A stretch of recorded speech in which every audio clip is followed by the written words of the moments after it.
شاید وقتی از کنار مغازه جواهر فروشی رد شده باشید چشمتون به الماس‌های گرانبها که درخششش چشم آدم رو میگیره خورده باشه. اما آدم معمولا پیش خودش فکر نمی‌کنه که چه فرایند سخت و پیچیده و عجیب و غریبی پشت این قطعه درخشان پنهان شده. اگر میخوای با فرایند جذاب ساخته شدن الماس آشنا بشی تا آخر این ویدیو همراه من باش. از همه شما عزیزانی که گلناز رو برای تماشا انتخاب کردید یک دنیا سپاسگزارم. من گلناز هستم و امروز میخوام بهتون به طور خلاصه فرایند تشکیل الماس رو توضیح بدم. ریشه کلمه الماس یا آداماس به یونان باستان برمیگرده به معنای تسخیرناپذیر. علتش هم ماهیت این کانی پرارزشه. این کانی شبکه اتمی خیلی فشرده‌ای داره به طوری که باعث سختی خیلی زیادی در این ماده شده که تونسته لقب سخت ترین کانی متولور در کره زمین رو به خودش اختصاص بده. الماس و گرافیت هر دو تا کانی هستن که از کربن خالص تشکیل شدن. فقط نحوه قرارگیری اتم‌های کربن در کنار همدیگه است که این دو تا کانی رو از هم متمایز کرده. اما برمیگردیم به قسمت اصلی و جالب ماجرا، اینکه الماس چطوری تشکیل میشه. الماس‌های استخراج شده امروز ذخایر کربنی کره زمین هستند که مدت‌های پیش در زیر سطح زمین تشکیل شدند. یعنی الماس‌هایی که امروزه مردم دارن استفاده میکنن مدت‌های پیش به سطح کره زمین آورده شده. البته تعیین سن دقیق الماس خیلی دشواره، ولی اگه بخوایم بازش رو بگیم ممکنه از ماه‌ها تا میلیاردها سال طول کشیده باشه. این ساختار کربنی متولور میشه و به خاطر گرما و فشار شدیدی که صدها کیلومتر زیر سطح زمین بهش وارد میشه این ظاهر شیک و درخشنده‌ای که ما ازش میبینیم رو به خودش میگیره. اگر بخوایم با عدد و رقم عمق فاجعه رو درک کنیم، الماس‌ها در عمق 145 کیلومتری تا 200 کیلومتری زیر سطح زمین شکل گرفتن و حداقل گرمایی که توی این عمق از زمین بهشون وارد شده یه چیز حدود 1100 درجه سانتیگراد بوده و تحت فشار حداقل 5 کیلوپاسکالی قرار میگیرن تا به شکلی که ما امروز میبینیم در میان.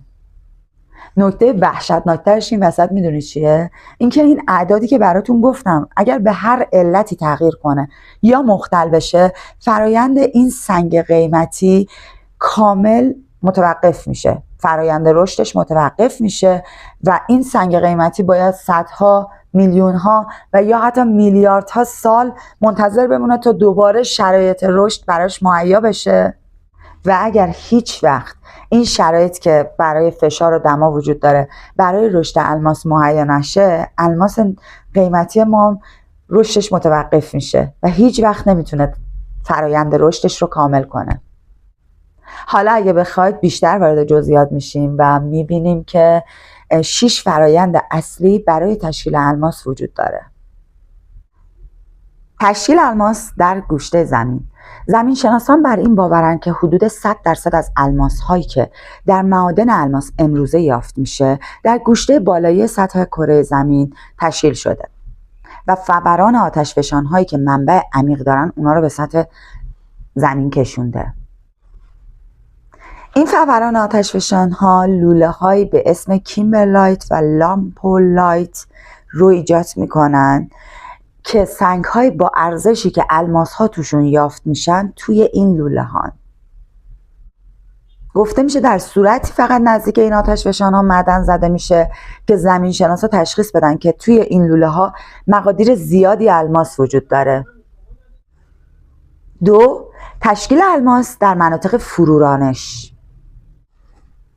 این روش دوم تشکیل الماس زمانی اتفاق میفته که صفحات تکتونیکی زمین و یه سری سنگ ها رو به سمت مناطقی که زمین شناسان به اونها مناطق فرورانش میگن هل بدن و اینجاست که صفحات با الماس های ریز به سطح زمین برمیگردند و این باعث ایجاد الماس‌های خشن و ریزی میشه و تعداد الماس‌هایی که روی سطح زمین میاد بسیار کمه. برای همینه که الماس‌های تجاری و شناخته شده‌ای که در جهان امروز ما استفاده میشه از این نوع الماس نیست، ولی دیده شده الماس‌هایی که در مناطق فرورانش پیدا شده گاهن رنگشون آبی بوده. به چه علت؟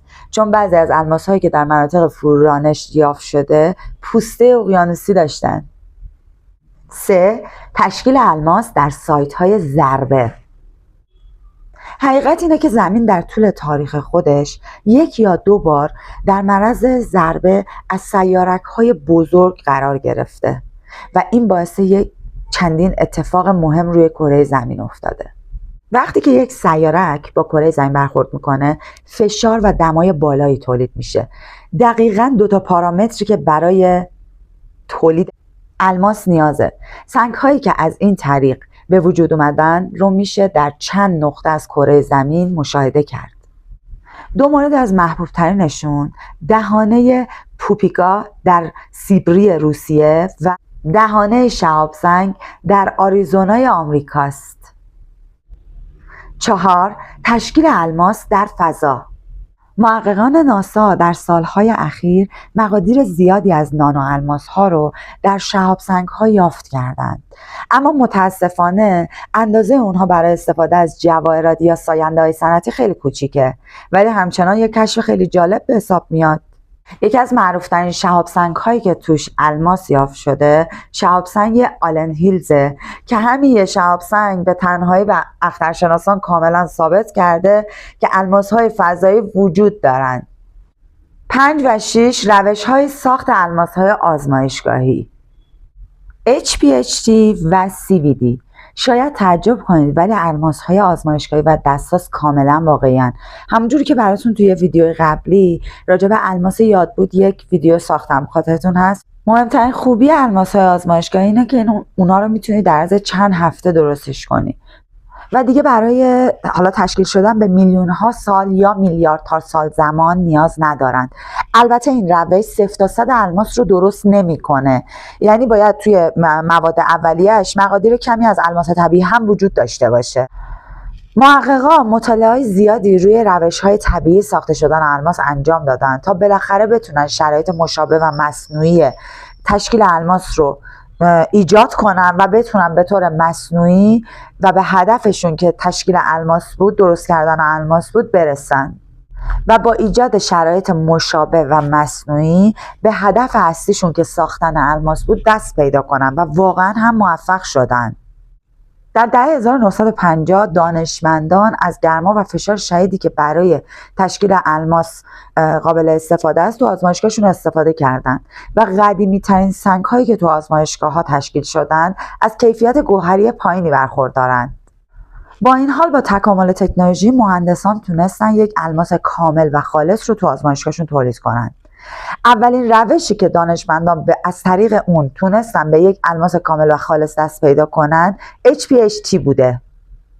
این کلمه مخفف High Pressure Temperature به معنای فشار و دمای بالاست. این فرایند بیشترین شباهت رو به تشکیل الماس‌های طبیعی در درون زمین داره. روش به این شکله که اول کار یک دونه الماس کوچیک رو با یک دونه کربن در کنار هم قرار میدن و تحت فشار و دمای بالا قرارش میدن.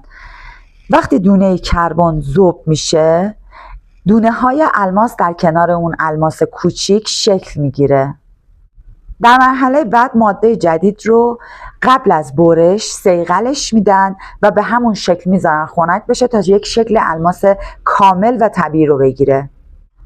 دومین روش که برای ساخت الماس استفاده میشه CVD است. مؤسسه گوهرشناسی آمریکا یعنی GIA روش CVD رو اینطوری توضیح میده. روش CVD شامل وارد کردن یک گازی مثل متان به یک محفظه خلا و بعد فعال کردن اون و شکستن مولکولای اون گاز توسط امواج ماکروویو. این باعث میشه که اتم‌های کربن کم کم زیر یک زیرلایه جمع بشن. فرایند دقیقا مثل وقتیه که برف میباره و دونه های برف روی همدیگه جمع میشن و یک برف سفت رو تشکیل میدن. سازنده‌های الماس‌های آزمایشگاهی بر این باورند که الماس‌هایی که خودشون درست میکنن هیچ تفاوتی با الماس‌هایی که در طبیعت درست میشن وجود نداره. حالا درست یا غلطش رو خدا میدونه. اگر از این ویدیو خوشت اومد اون رو برای دوستات بفرست، لایک و کامنت یادت نره، سابسکرایب کن و زنگوله رو فعال کن و در جریانت در گالری گلدناز مثل یک ملکه میدرخشید.